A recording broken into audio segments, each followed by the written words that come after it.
Chris Estridge back from Estridge Carpentry. We are at the Krupa job checking out this deck that has been installed improperly. This is what we don't do when we install decks.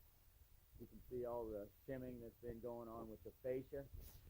If you can see on the one side, they tried to shim it from 1.25 inches down to nothing in a 16-foot span. So you can tell that's how out of square that this deck is, and the blocking was done improperly. That should have been a full floor joist that ran next to the other joist, and then you put a 2x4 beside it, and they just did a bunch of 2x10 blocks.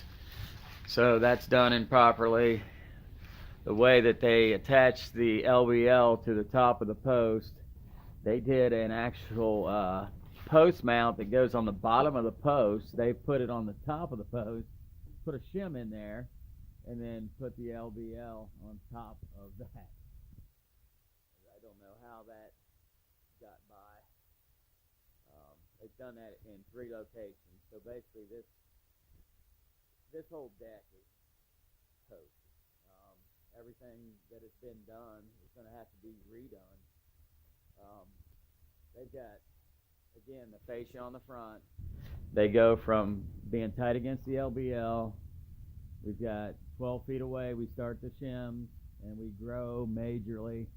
We've got on this end, look at this, 2.5-inch shims, blocks that were put in to hold the fascia. Now I'm going to show you the outside of the fascia. This is the installation of the outside of the fascia. White PVC fascia that was supposed to have white screws and plugs. Now they have umpteen plugs in one area that's going to show out really bad. And then on top of the fascia, they've installed a ripped deck board on edge on top of the fascia to try to compensate for their lack of knowledge. Over here, we've got another area where they tried to do some type of tie-in. It's not correct.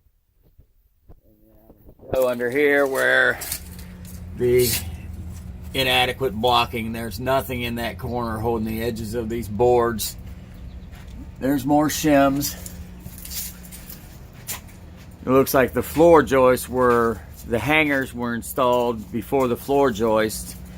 And on these floor joists, this treated lumber, you'll fluctuate on a 2x10. You'll go from 9 1/8 inches to 9 5/8 inches. So you have to install your floor joist first at flush with the top of the ledger, and then you install your hangers after the fact. And that's not what they did. That's why this deck waves so bad on the top. It waves, and you can tell it's because the floor joists weren't installed properly.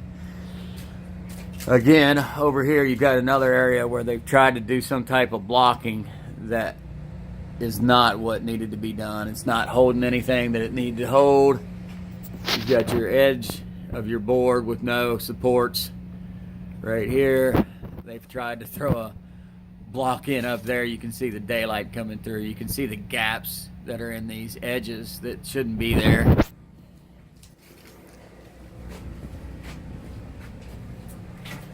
Over here they've tried to shim the floor joist. Look, they got screws trying to compensate where the joists aren't fitted in correctly. You got a gap in that one there. Over time that's going to settle down into that, and you're going to have major issues with the top of the deck. Look at that one, same thing. There's multiple joist hangers that are not installed properly. Look at the gaps on the sides. So this is going to conclude the video of the Krupa job. I've got this is a 3-part video that is going to be submitted to the homeowner so they can do what they need to do to get some compensation out of this project. And I will be giving the homeowners a price to rebuild this deck.